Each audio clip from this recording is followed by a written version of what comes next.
ver la presentación, ¿cierto? Yo no leo chat, así que si alguien me puede decir a vos. Sí se ve. Ya, Sí súper. se ve. Ay, creo que sigue llegando gente. Ya, lo voy a dejar aquí por mientras. Ya, no sé si conoces la estructura del temario del año pasado de la PDT, PTU, como la quieran llamar, pero la primera parte habla como de la célula, teoría celular, de, no sé, todo lo que tiene que ver alrededor de estructura, de lo más básico de biología. Eh, ya, entonces voy a partir por eso. Lo primero que tienen que saber son los niveles de organización.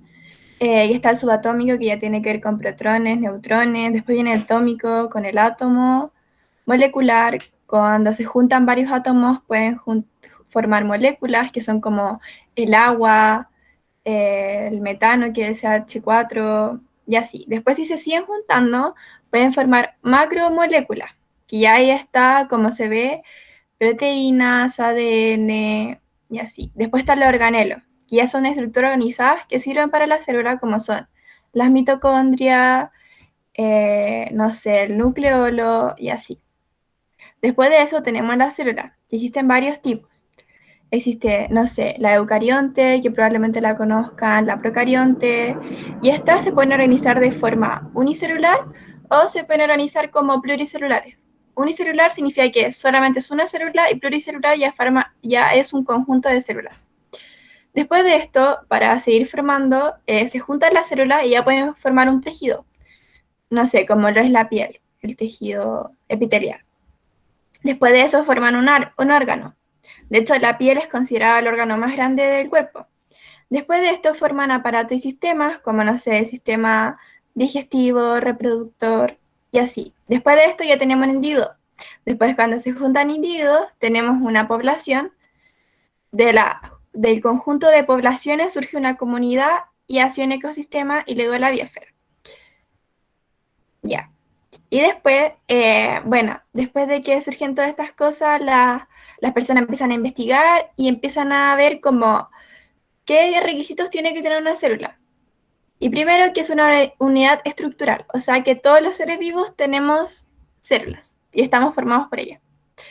Y además que es una unidad de origen, que todas las células procedentes de células preexistentes por división de esta. O sea que para que exista otra célula tiene que dividirse la célula para así formar otras, como mitosis o meiosis. E igual esto no lo voy a ver hoy día, pero así se van generando células por mitosis, meiosis, reproducción asexual, así.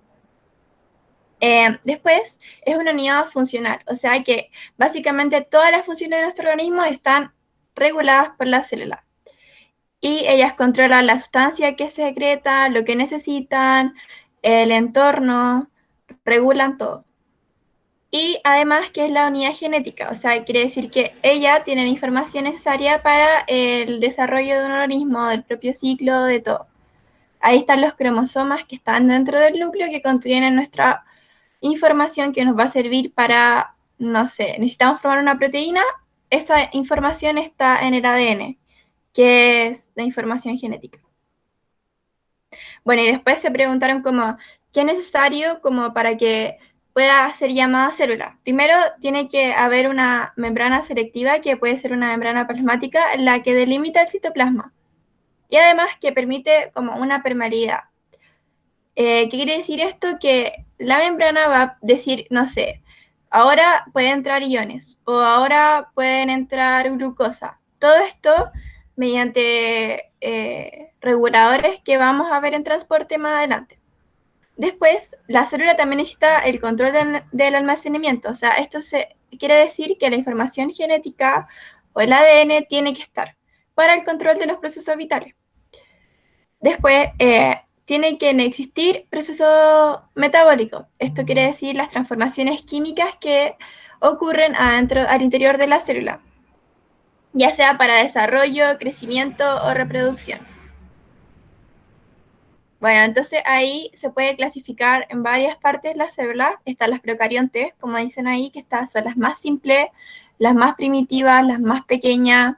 por ejemplo, son las bacterias, o están las eucariotas, que de hecho forman nuestras células y ahí son más complejas, son más evolucionadas y más grandes. De hecho, cuando se vayan a ver los organelos y cuando muestren las diferencias van a notar por qué las eucariotas son como más complejas. Por ejemplo, la procariota tiene el material genético del ADN disperso. En cambio, la eucariota, que se le llama como con núcleo verdadero, ella lo tiene organizado y lo tiene dentro de un núcleo. Bueno, y ahí vimos que la estructura básica es el núcleo, más que nada es la información genética, porque la procariota no tiene núcleo, sino que es como material genético disperso. El citoplasma y la membrana plasmática. El citoplasma donde ocurren todas estas transformaciones químicas para los procesos. Bueno, y aquí entrando en la procariota, esta tiene ribosomas, que son los que sirven para la síntesis de proteína. La diferencia es el tamaño entre la eucariota y la procariota, que en las procariotas son de 70S y las eucariotas 80S. Igual esto se lo tienen que aprender como muy, o sea, yo recomendaría, porque no puedo afirmar que no lo van a preguntar, pero muy por encima porque lo más esencial son como las funciones y no sé, más adelante se va a ver si tiene membrana o no los organelos. Por ejemplo, acá los ribosomas, síntesis de proteína. La pared celular es una barrera protectora. Como, esa es como lo principal que hay que aprenderse, barrera protectora. Y ahí esto obviamente evita los posibles daños a los cambios del medio. Y ahí puede decir que también puede faltar, de hecho, la eucariota animal no tiene pared celular. Pared celular es diferente a la membrana plasmática, que ahí también sale mencionada, no sé si se ve ahí, membrana plasmática, pared celular. La membrana plasmática, como vimos antes, sí, esta sí es importante porque permite la selección de lo que va a entrar o no va a entrar la célula. Y esto tiene importancia porque, no sé, si va a entrar algo dañino, esto puede matar a nuestra célula y ahí ya perderíamos control total de nuestro organismo. Ya, entonces esta más que nada da la composición de la célula, o sea, la delimita, le dice como qué puede entrar y qué no, y eso. La cápsula, que es otra que está en procarionta, esta también protege, está por fuera. Y de hecho, los bacteriófagos creo que tienen una cápsula y adentro nomás el ADN, así que varía mucho entre organismos procariotas. Y, por ejemplo, la cápsula es lo más difícil de repente de matar frente a un organismo que nos está atacando, que por eso acciona ante anticuerpos, que son los anticuerpos de nuestro cuerpo, que tratan de defenderse frente a estos organismos. Ya, el mesosoma, que no siempre está, es, como dice ahí, o sea, como se ve ahí, es como una invaginación para el intercambio de sustancias. Después, como ya dijimos, el cromosoma bacteriano, esto no lo había mencionado antes, que es circular. A diferencia del eucarioto, que no es circular, sino que es como estructura en cadena, doble cadena. Ya, y este contiene la información genética que es necesaria para que sea una célula. Después está el plásmido, que es como un ADN accesorio que también es circular y ahí se guarda la información para la resistencia a antibióticos. El flagelo, o puede tener también pilis, el flagelo sirve para el desplazamiento, y así. Bueno, y el citoplasma, que es donde ocurren todas las transformaciones, todo como lo que está bajito. No sé si tienen dudas, yo no estoy viendo el chat, o está claro, hay una persona ahí.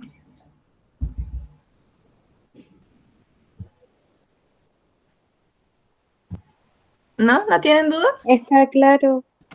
Ya, súper. Ya, bueno, y quiero decir que todas estas imágenes no son mías, las encontré por alguna parte, así que es. Ya, bueno, y ahí se ve la célula vegetal, acá se ve la procariota. Ya entrando en las diferencias, por ejemplo, ahí mismo lo establece, la procariota no posee núcleo, la eucarionte sí posee núcleo. La procarionte carece de organelos membranosos, que si los voy a mostrar más adelante cuáles son estos organelos, porque las eucariontes sí lo contienen. El ADN es de doble hebra circular, en cambio el ADN de las eucariotas, que son las vegetales o animales, es helicoidal.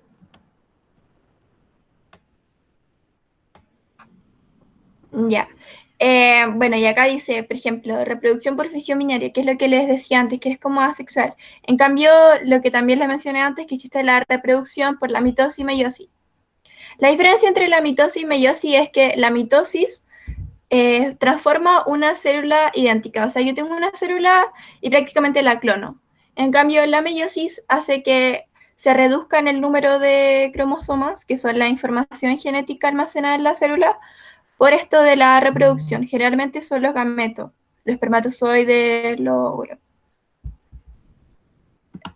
Creo que hay. Ya, entonces, después ya entrando bueno, ya está la pared celular, que les decía que no es tan importante, pero que sí las tienen las procariontes y las eucariontes, pero solo las vegetales, porque las animales no la poseen. Está compuesta por peptidoglucano en la procarionte y en la vegetal es una pared de celulosa. Ya, y ahora diferencia entre una célula eucarionte, pero ya animal o vegetal, es lo que acabo de decir, que la animal no posee pared celular, pero en cambio la vegetal sí. Bueno, la animal no posee plastidiolos, pero la vegetal sí. La animal no contiene cloroplastos. Los cloroplastos son para la fotosíntesis. Y la vegetal sí los contiene. La nutrición heterótrofa. ¿Qué quiere decir nutrición heterótrofa? Que no puede obtener alimentos por sí misma. En cambio, la vegetal, gracias a la fotosíntesis u otros procesos que realizan, puede conseguir su propia nutrición. No necesita como de alguien más que lo alimente. Y la animal contiene los centriolos y la vegetal no los contiene. Los centriolos son estos que aparecen en la mitosis o meiosis si lo ven más adelante. Bueno, y ya hablando de organelos, a esto me refería de que hay organelos con membranas protegidos, como son, ya, es que están los que son membranas simples, que son el RER, que es retículo endoplásmico rugoso.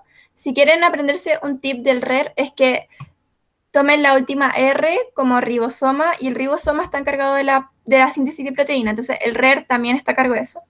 Y el REL, como termina en L, está a cargo de la síntesis de lípidos, por la L, como pueden tomar ese tip.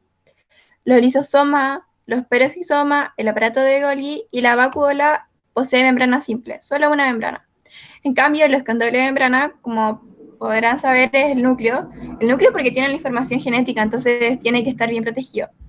Y la mitocondria y los cloroplastos también lo tienen. De hecho, aquí hay una teoría endosimbiótica que dice como que una célula se comió a otra, entonces por eso las mitocondrias y los cloroplastos también tienen ADN propio. Y todo esto es como una teoría, no está comprobado ni nada, pero es como lo más cercano a la realidad que puede pasar. Y ahora organelos sin membrana están los ribosomas, el citoesqueleto y los centriolos.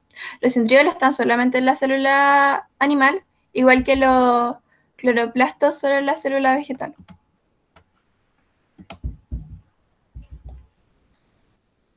Ya.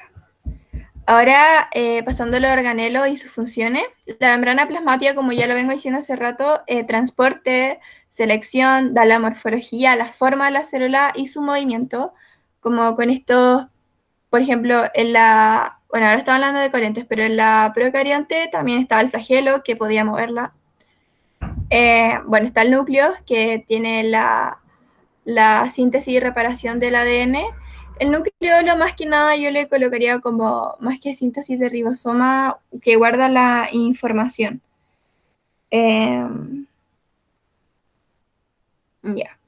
El retículo endoplásmico que ya vimos que se divide en dos, o sea, el RER, que es síntesis de proteínas, y el REL, que es síntesis de lípidos. Pero ambos en conjunto hacen la síntesis de la membrana. Y de hecho van pasando como sacos que van formando y después eso se pasa al Golgi y así el Golgi, que es el organismo que como que prepara todo para la exportación, así como un Starken o Chile Express si lo quieren llamar, que va diciendo como a dónde se va cada cosa.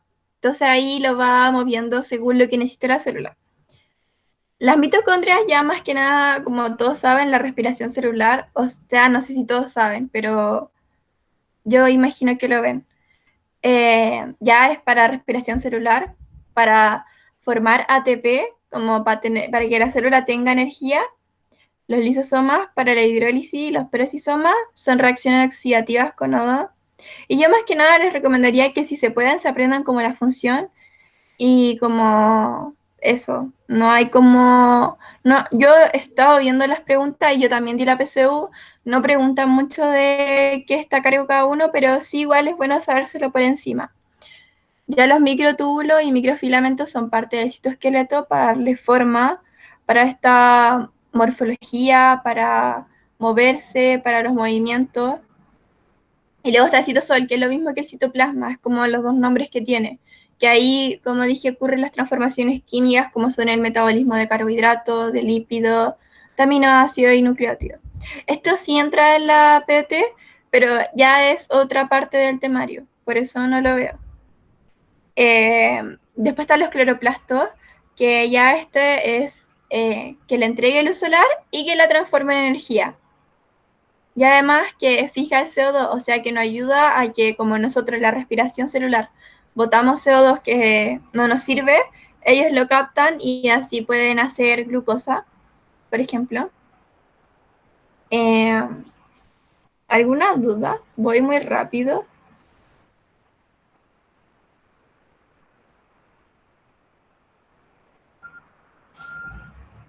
Bueno, igual me faltó mencionar a las vacuolas, que la vegetal tiene una grande que almacena el agua.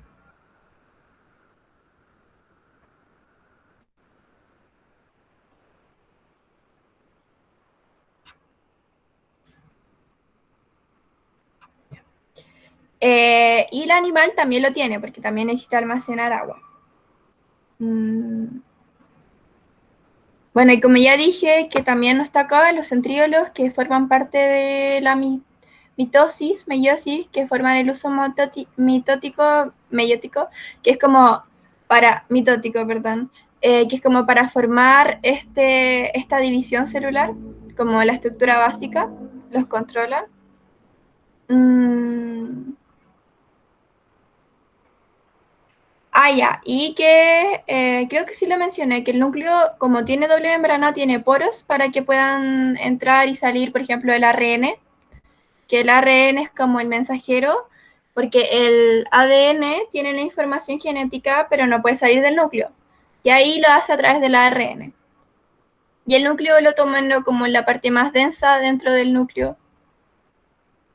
Y creo que ahí estaríamos con organelos.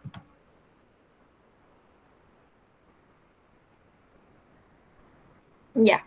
Después viene la respiración celular, que pueden haber dos formas, que haya oxígeno en la célula, que es lo mejor, porque así funciona bien y se obtienen más ATP, porque el ATP es la energía de la célula. Y si es que tenemos como O2, vamos a formar 32, 36 ATP.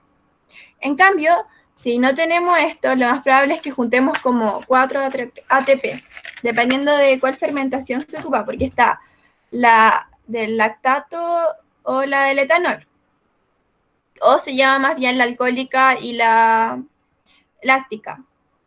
Bueno, y todo esto tienen en común que la cono 2 o sino 2, primero está la glucosa, que es la que nosotros tenemos que consumir para tener energía.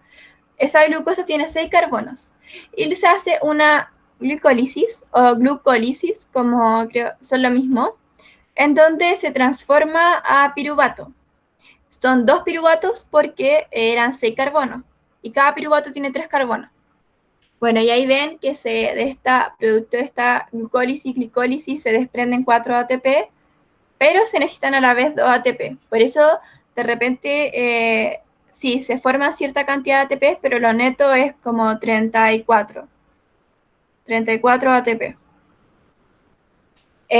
Ya. Después de eso, estos piruvatos ocurren 2 ciclos de Krebs en el caso de que haya oxígeno. ¿Por qué ocurren 2? Porque al final de una glucosa obtuvimos 2 productos, que son 2 piruvatos. Y estos tienen que pasar 2 veces por el ciclo de Krebs.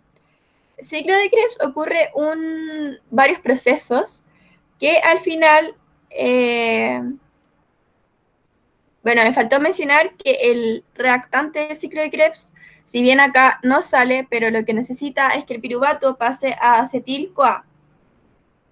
Y ahí, de hecho, por esto se pierden 2 CO2, porque el acetil-CoA tiene solo 2 carbonos. Ya, este acetil-CoA entra en el ciclo de Krebs y después de este proceso es un ciclo, así que vuelve ¿cómo se llama esto? A ser útiles estos acetil-CoA. Estos acetil-CoA vuelven a acetil-CoA. Pasan una serie de procesos, se cambia de nombre, pero vuelven al punto de inicio, o sea que se pueden reutilizar. Y acá está lo importante, no sé, porque se desprenden 2 NADH, 8 NADH y 2 FADH2. Bueno, y se preguntarán para qué son importantes esto. Estas moléculas son las que capturan electrones. Y estos electrones van formando como una filita, por así decirlo, porque estas moléculas van transportando estos electrones.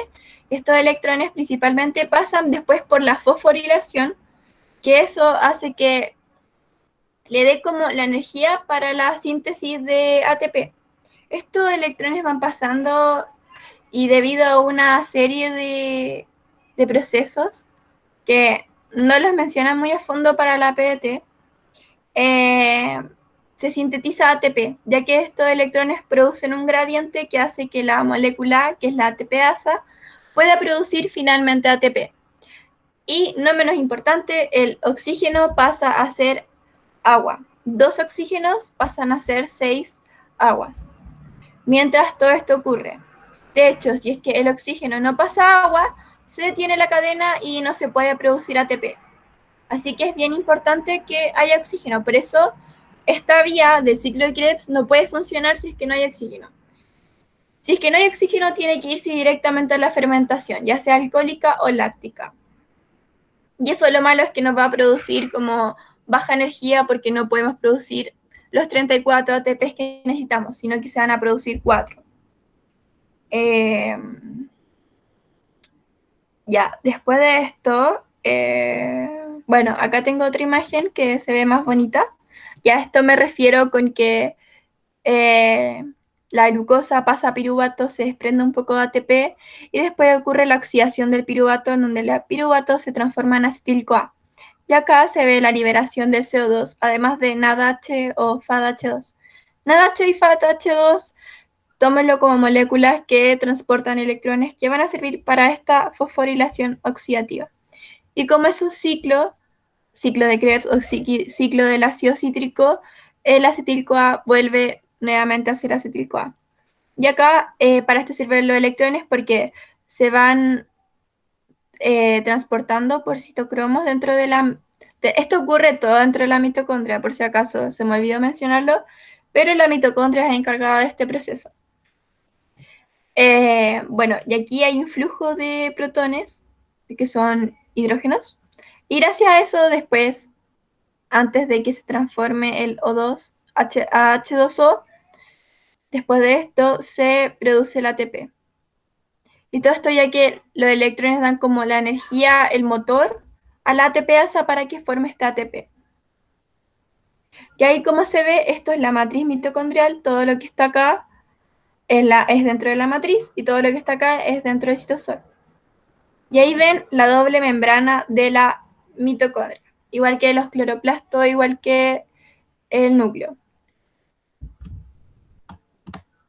Luego de esto está la fotosíntesis, y que acá lo importante es saber que hay 2 fases, la dependiente de luz, que es la luminosa, y la independiente de luz, que es la oscura o ciclo de Calvin. El lugar donde ocurre, la primera fase en la membrana tilacoide, la segunda en el estroma del cloroplasto. ¿Cuáles son las acciones de cada fase? En la primera se capta la luz y se genera ATP y NADPH. Y en la segunda se emplea este ATP y NADH para sintetizar moléculas orgánicas. ¿Cuál es una molécula orgánica? Por ejemplo, la glucosa, que es C6H12O6. Bueno, y acá los reactantes son los que necesitamos. Necesitamos, por ejemplo, en la primera fase necesitamos agua, H2O, ADP, que el ADP, cuando pasa toda esta transformación, se transforma en ATP. Es como lo que se necesita antes para producir ATP. Y de hecho, después los productos, después vemos el ATP. El PI es fósforo. Fósforo. Bueno, y el NADP+. ¿Ven que por qué esta molécula captura electrones? Porque ese más luego se elimina con el H y eso significa que captó un electrón. Y bueno, ahí están los productos. Una pregunta que salió como cuando yo di la PSU es qué hacía la Rubisco. Y la Rubisco participa en el ciclo Calvin fijando el CO2. ¿Qué quiere decir fijando? Como que lo toma. Lo toma y con esto forma la G3P, que es una molécula precursora de la glucosa. Porque acuérdense que en la fotosíntesis ocurre todo al revés. Si en la respiración celular necesitábamos glucosa, acá estamos formando glucosa. Si en la respiración celular queríamos formar ATP, acá se ocupa ese ATP. Ya. Y otras preguntas que pueden salir, o por lo menos que yo he visto que salen gráficos de qué puede afectar. Por ejemplo, la intensidad luminosa. Es muy importante que se mantenga, por ejemplo, esta plantita frente al sol, porque como han visto, la primera fase necesita luz, necesita energía para generar ATP y NADPH. Entonces, mientras más intensidad, más tasa fotosintética va a haber, que se refiere a que más fotosíntesis va a ocurrir. La temperatura en este proceso es eficiente entre los 10 grados Celsius y los 35 grados Celsius. De hecho, algunas plantas puede variar mucho porque no sé si han escuchado como que se tienen que mantener en oscuridad o así. Pero todo depende de lo que hagan. En este caso, estas plantas hacen fotosíntesis. Hay otras que ocupan otro mecanismo para nutrirse. No necesariamente puede ser fotosíntesis. Bueno, y el agua es importante porque si ven, en la primera fase yo necesito agua para formar mis productos. Entonces, bueno, y acá un punto importante. El agua ahora se transformó en oxígeno, o sea que la célula liberó oxígeno. Entonces, para igualar esta reacción, sí o sí necesitamos agua. Por eso las plantitas hay que regarlas. Bueno, sales minerales, como para formar moléculas. En realidad siempre se necesitan estos cofactores enzimáticos. Todo lo que regula nuestro organismo necesita de esto. Enzimas, todo. Eh, la concentración de CO2. La fotosíntesis ocupa como reactante el CO2. Entonces, si es que no tiene, no va a poder ocurrir la fase 2, porque si ven acá el reactante, dentro de uno de los principales está el CO2. Y aquí le coloqué que era importante. Esto lo hice yo, así que está todo bien. Bueno, y acá está el cloroplasto, que ha encargado este proceso. Está su estroma. Está una grana, que son conjuntos de tilacoides. Y ahí hay uniones, espacio entre membranas. Recuerden que este también tiene doble membrana y de hecho se alcanza ahí. Membrana externa, membrana interna. Ya, y ahora después que ya me he hablado de todos estos procesos de cómo ocurre la célula. Bueno, no sé si tienen dudas, hasta el momento yo no he revisado. Bueno, en cualquier momento me pueden decir algo.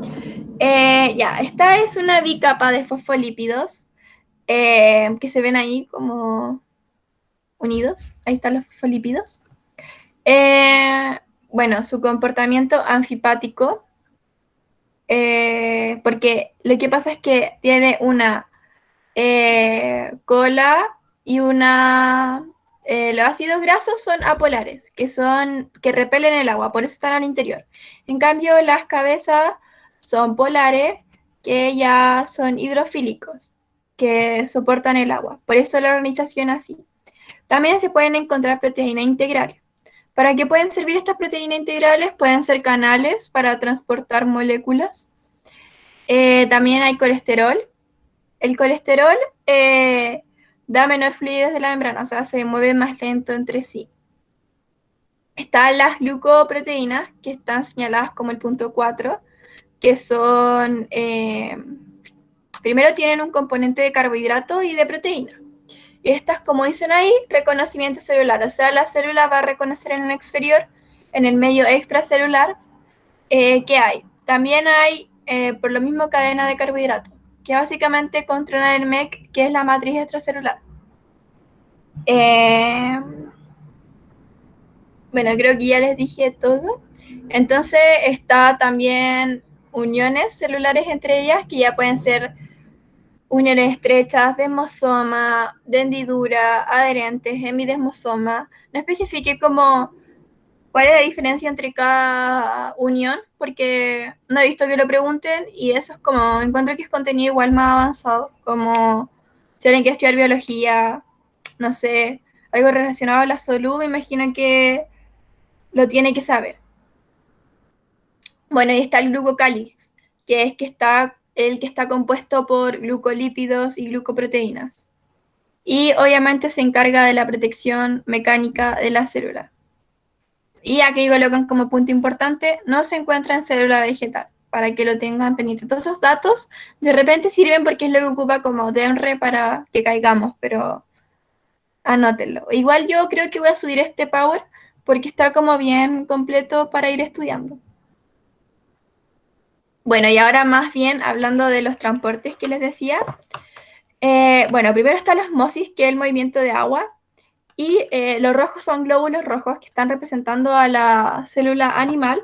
En cambio, la de abajo está representando a la célula vegetal. ¿Qué ocurre? Que cuando hay mucho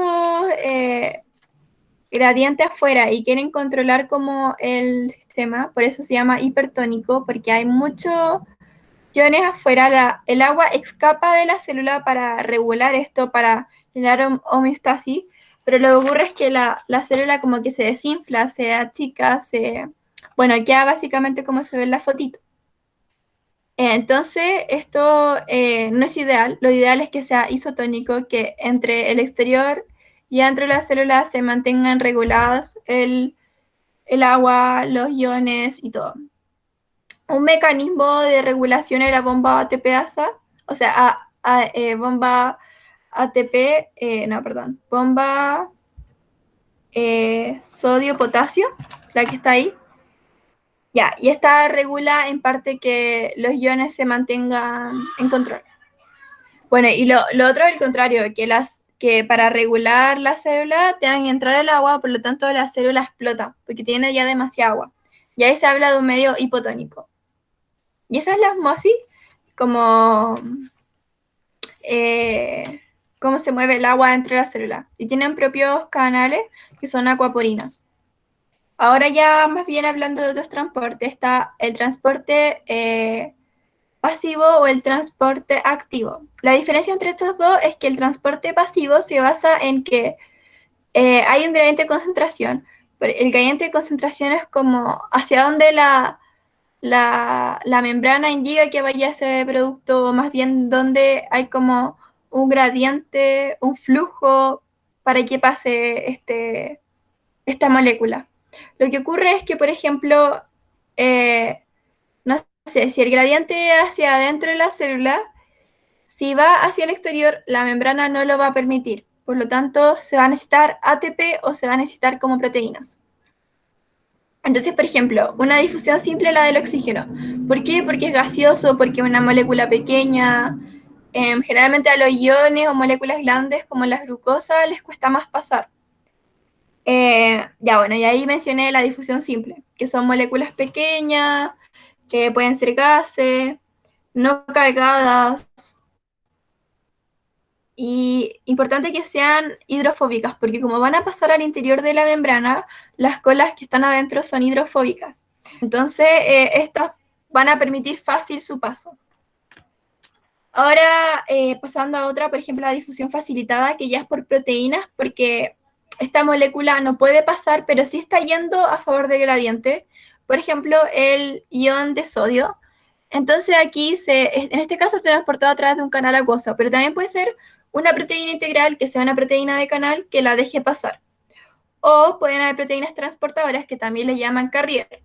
Y estas, por ejemplo, la glucosa la toman como si se la colocaran de mochila a las proteínas y la pasan al otro lado. Todo esto funciona porque tienen como receptores específicos y uniones específicos dentro de la membrana que permiten que la proteína pase pese a que la molécula no, porque ya esa molécula, la glucosa, va a ir adentro de la proteína carrier, que esta sí puede pasar. Ahora ya hablando de transporte activo, que es contra el gradiente, esta de por sí necesita energía. que en la célula lo conocemos como ATP.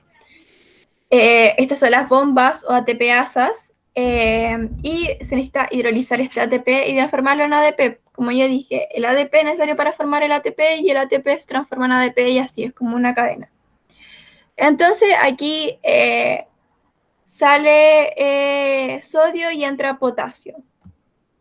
Y bueno, esta es la bomba más conocida y también regula que no ocurra nada de estos como dañinos dentro de la célula, que controle la cantidad de iones dentro y que no se produzca algo que pueda hacer que la célula, no sé, se desinfle como se ve ahí o que se explote como en el medio hipotónico.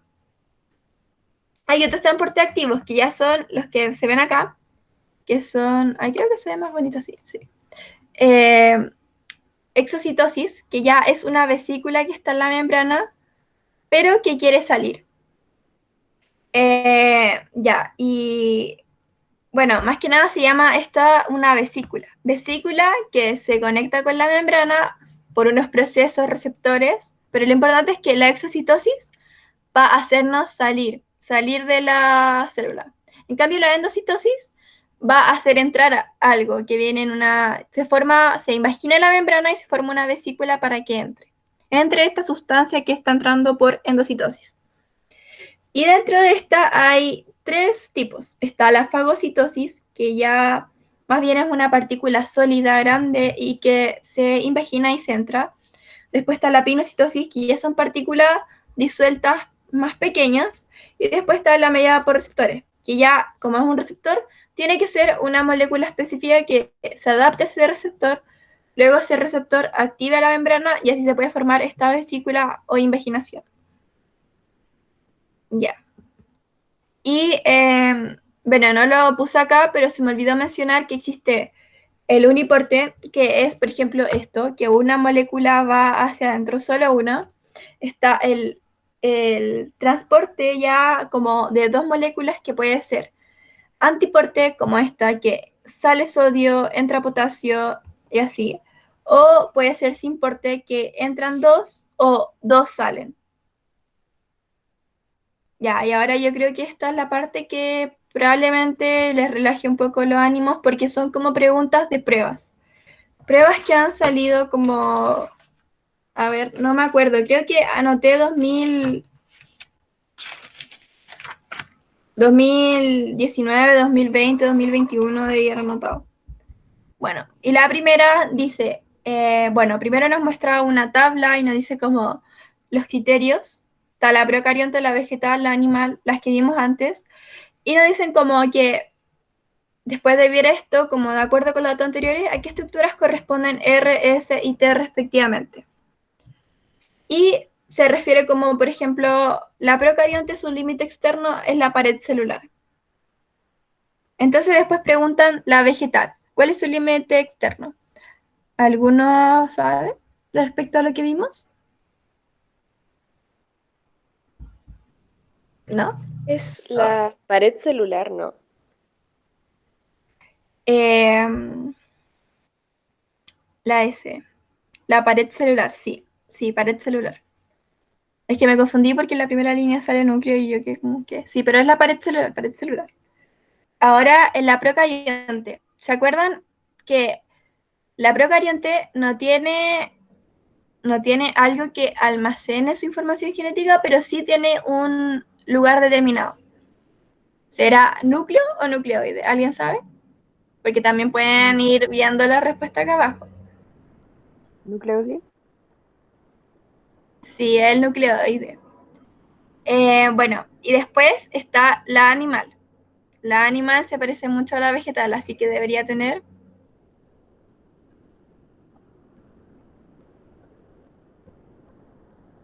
Ya, no ¿Núcleo? importa. Núcleo, sí, tiene núcleo, así que la alternativa correcta en esta es la B. Ven que es como súper sencillo esto, como no preguntan más bien cuál es la función del ADN, por ejemplo, sino que más bien son como las características básicas de la célula. Por eso yo digo que de hecho, creo que es la temática que debe ser un 20% de la prueba, porque lo que más preguntan es ecología, que es otra materia. Ya bueno, y acá, bueno, igual después la pueden ir viendo, no me acuerdo qué, pero es la pregunta 3 de algún ensayo. Después acá preguntan con respecto a la difusión simple y a la difusión facilitada. La difusión simple era la que transportaba como moléculas pequeñas sin carga, en cambio las facilitadas por proteínas. Es correcto afirmar que en ambos tipos de transporte, la primera alternativa es las sustancias movilizadas presentan alta masa molecular. Esto, allá acá voy a dar la respuesta para ir explicando. Esto es incorrecto porque si, como yo les dije, la difusión simple transporta moléculas pequeñas, así que no. Se requiere de la hidrólisis de ATP como fuente de energía. Ni la facilitada ni la simple ocupan energía, así que esa no. Las sustancias movilizadas atraviesan por la bicapa de fosfolípidos. Si se acuerdan, la facilitada no la atraviesan, sino que más bien una proteína va a cargo de ellas. Entonces, como que técnicamente eso está como incorrecto. Se requiere de proteínas transportadoras presentes en la membrana.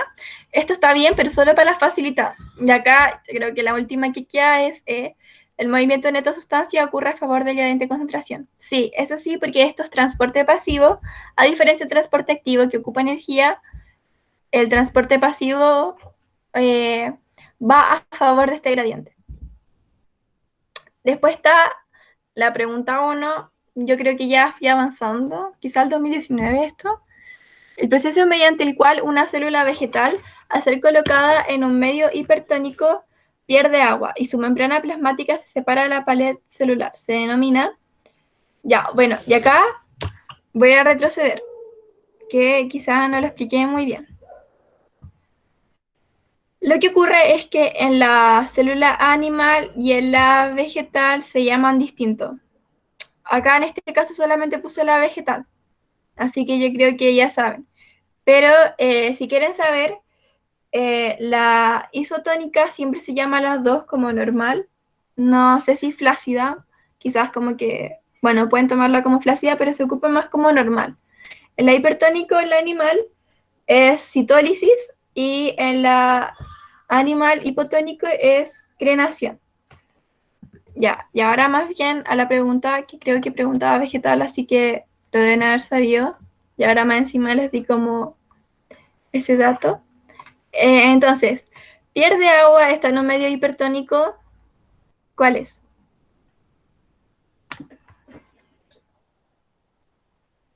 ¿Alguien sabe? ¿No?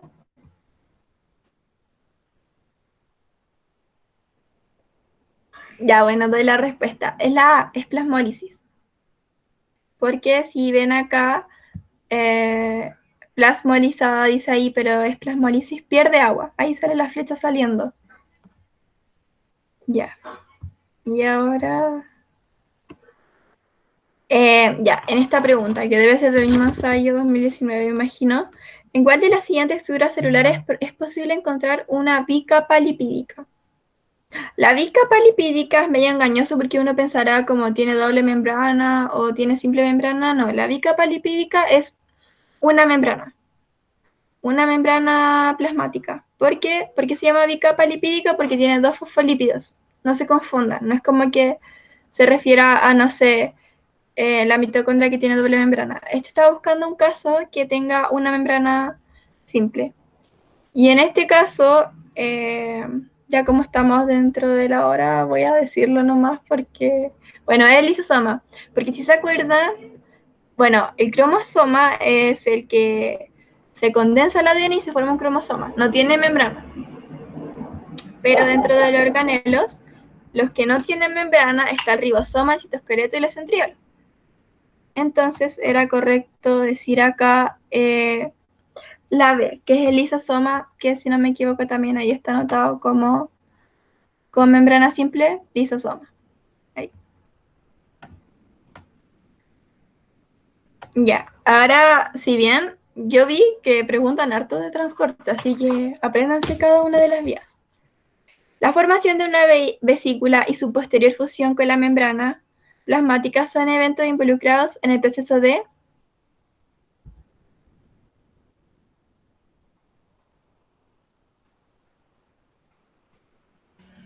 ¿Alguien sabe? ¿No? Ya, no importa, es la exocitosis. Como ven, acá se forma una vesícula y se fusiona con la membrana y sale. Es la única que calzaba porque la osmosis y el movimiento de agua, la diálisis tiene que ver con como sustancias que pasan a favor del gradiente. La difusión simple ya la vimos que es con moléculas pequeñas y la difusión facilitada por proteínas. O sea, no eran como ni parecidas a las anteriores. Ahora ya bien la pregunta 7. Dice, en una muestra obtenida de una expedición submarina se identificó un tipo de células con las siguientes características. Una molécula de ADN circular principal y varios más pequeños. Yo creo que esa como que ya dice todo, pero igual vamos a seguir leyendo. 2 capas protectoras por fuera de la membrana celular. Y ribosomas con características similares a lo de los mitocondrias y cloroplastos. ¿Cuál de las siguientes conclusiones es correcta con respecto a las células de la muestra? Están las eucariontes, animales, vegetales, hongos, células procariontes, organismos multicelulares. ¿Alguna se la sabe? ¿Alguna?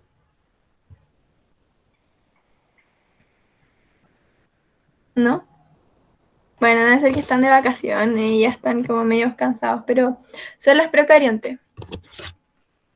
Las procariontes porque ya vimos que tienen este ADN circular y que tenían plásmidos que son más pequeños. Tienen 2 capas protectoras porque pueden tener la pared celular y la membrana plasmática. Acuérdense que la cápsula no lo tienen todas. Y los ribosomas son con características similares a las de los mitocondrios y cloroplastos, porque acuérdense de esta teoría endosimbiótica que habla de que 2 bacterias se comieron y formaron una mitocondria y un cloroplasto. Entonces por eso, o sea, asimila que sus ribosomas son parecidos. Bueno, y aquí ya terminamos. Espero hayan entendido. Y bueno, mañana creo que toca matemáticas, así que ahí les voy a mandar el link para que se unan. Gracias, que estén bien. Vale, gracias. Esta clase va a quedar Gracias. grabada, ¿verdad? Sí, se está grabando. Supongo que ya. se me va a quedar en el Drive y después yo la subiré a YouTube. Gracias por la Ya, clase. vale, Chao. muchísimas gracias. Gracias. Muy buena la clase. Gracias. Gracias. De nada. Que estén bien.